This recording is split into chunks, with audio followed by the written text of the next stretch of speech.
Well-loved tales, The Elves and the Shoemaker, retold by Vera Southgate. The Elves and the Shoemaker. Once upon a time there lived a shoemaker and his wife. The man was a good shoemaker and he worked hard, yet he and his wife were very poor. As time went on, they grew poorer and poorer. At last the day came when all the shoemaker had left was one piece of leather. It would make only one pair of shoes. That evening, before he went to bed, the shoemaker cut out a pair of shoes from the leather. Then he left them on his workbench, all ready for him to sew the next morning. As they were going upstairs to bed that night, the shoemaker spoke sadly to his wife. "I have used my last piece of leather," he said. "I have cut out one pair of shoes. Tomorrow I will sew them. When they are sold, I do not know what will become of us." The next morning the shoemaker got up early and went into his workshop, ready to make the shoes. On his bench, instead of the leather that he had left cut out, he found a pair of shoes already made. He was astonished and did not know what to think. The shoemaker took the shoes in his hands and looked carefully at them. They were neatly made, with not one bad stitch in them. He showed the shoes to his wife, who said, "I have never seen a pair of shoes so well made. They are perfect." The shoemaker and his wife could not think who had sewn the shoes. The same morning a lady came into the shop to buy a pair of shoes. The shoemaker showed her the pair he had found on his bench. She said, "I have never seen such well-made shoes." The lady tried on the shoes and they fitted her perfectly. She was so pleased with them that she paid the shoemaker twice the usual price. With the money, the shoemaker was able to buy leather for 2 pairs of shoes. That night, before he went to bed, he cut out 2 pairs of shoes. He left them on his workbench, all ready for him to sew in the morning. The next morning, the shoemaker got up early and went into his shop to make the shoes. But he had no need to do so. On his bench, he found the 2 pairs of shoes already made. He took the shoes into his hands and looked at them carefully. Once more he found that they were neatly made, with not one bad stitch in them. That morning a man came into the shop to buy some shoes.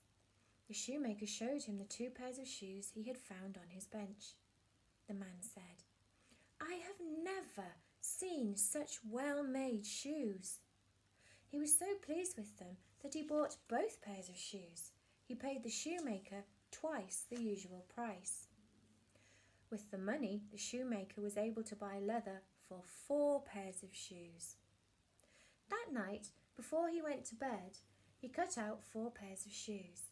He left them on his workbench, all ready for him to sew in the morning. The next morning, the shoemaker got up early and went into his shop to make the shoes, but he had no need to do so. On his bench, he found the 4 pairs of shoes already made. He took the shoes in his hands and looked carefully at them. Once more, he found that they were very neatly made, with not one bad stitch in them. And so it went on.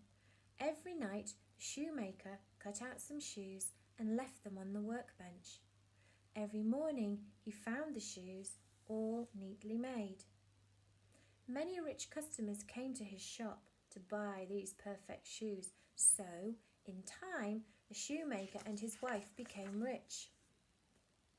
Yet the shoemaker and his wife still had no idea who made these perfect shoes for them. One evening, not long before Christmas, when the shoemaker had finished cutting out shoes, he went to his wife. "We still do not know who sews those shoes for us," he said. "Shall we stay up tonight to see who it is that helps us?" His wife thought that this was a very good idea. So she lit a candle and they went into the workshop. They hid themselves in a corner of the room behind some clothes which were hanging there. Then the shoemaker and his wife waited quietly and watched to see what would happen. For a long time, nothing happened. Then, just as the clock struck 12, the door of the workshop opened quietly. in came two tiny elves. They were dressed in old clothes and their feet were bare. They did not see the shoemaker and his wife, who were hiding in the corner, watching them. The elves jumped onto the workbench and took up the shoes that were cut out. They began to stitch and sew and hammer. They worked so neatly and so quickly that the shoemaker could hardly believe his eyes. The elves did not stop for a moment until all the cut-out shoes were finished. Then they ran quickly away.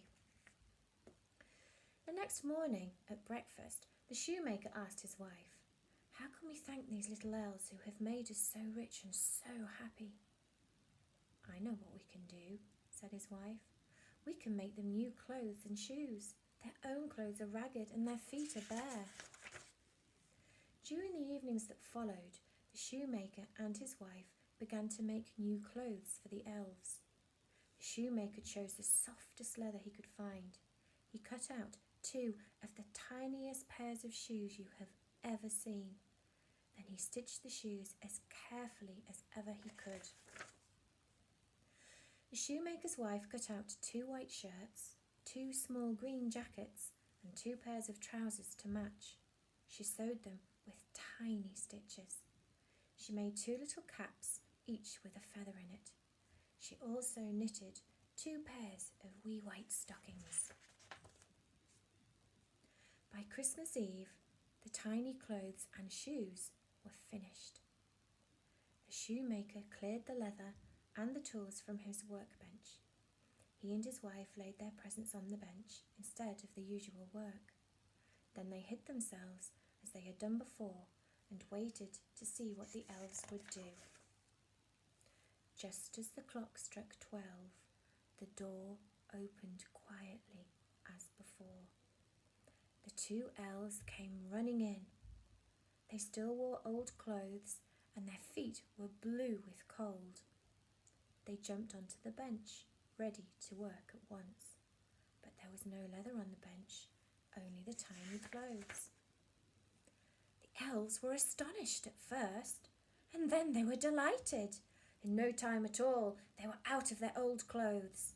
Then, talking and laughing, they dressed themselves in the beautiful new clothes, the green jacket and trousers, the white shirt and stockings, the soft leather shoes and little caps with the feathers that nodded as they laughed. In their delight, the little elves skipped and jumped over chairs and benches. They had joined hands and danced around as they sang. "Now we are boys so fine to see, we need no longer cobblers be." At last they danced happily out of the door. The shoemaker and his wife never saw the little elves again, but from that time, good luck was always with them. They were rich and happy for the rest of their lives.